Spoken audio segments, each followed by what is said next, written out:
Handang-handa na ang mga Muslim community sa Quiapo sa paggunita ng Idil Fitr o ang pagtatapos ng Ramadan ng mga kapatid nating Muslim. Inilunsad naman ng mga morong negosyante sa lugar ang Ramadan Sale. Narito ang ulat ng aming kasamang si Princess Habiba Sarip.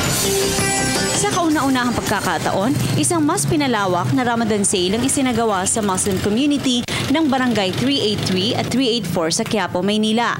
Ito'y bilang paggunita sa nalalapit na Idul Fitr o ang pagtatapos ng Ramadan. Every year, ginagawa namin ito through our barangay chairman, si Abu Bakar Sharif.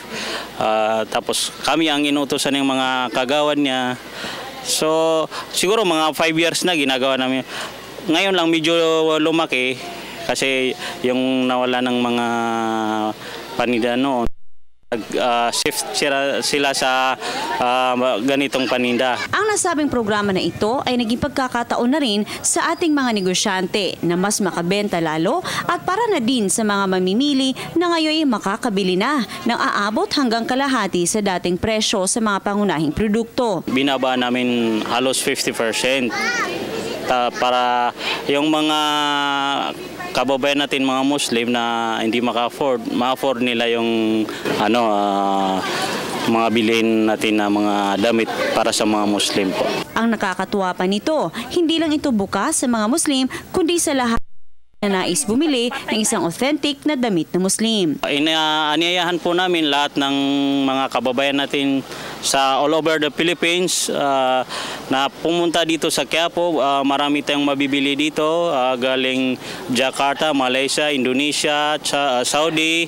Basta mga imported product, lalo na yung mga galing sa atin sa Mindanao, mga produkto sa Mindanao. Dito po matatagpuan nyo dito sa Quiapo. Sa pag-aproba ni City Mayor Joseph Estrada sa nasabing programa, nagkaisa ang lahat ng mga Muslim sa nasabing lugar upang mas ipakita sa sambayan ng Pilipino na kaya rin nilang mauunlad na syudad na may mga Muslim at may pakita na nagkakaisa ang mga ito.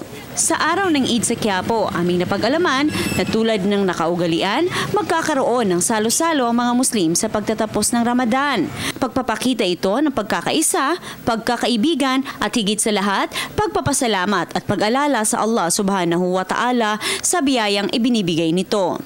Ang Ramadan, ang isang buwang pag-aayuno ng mga Muslim ng hindi pagkain o pag-inom sa pagitan ng pagsikat at paglubog ng araw. Dito, pinapalakas ng bawat isa ang koneksyon nito sa Allah Subhanahu wa Ta'ala at paggawa ng mga kabutihang kapalit ng sila'y mapupunta sa Jannatul Firdaus o paraiso sa kabilang buhay. Para sa Telebisyon ng Bayan, Princess Habiba Sarip.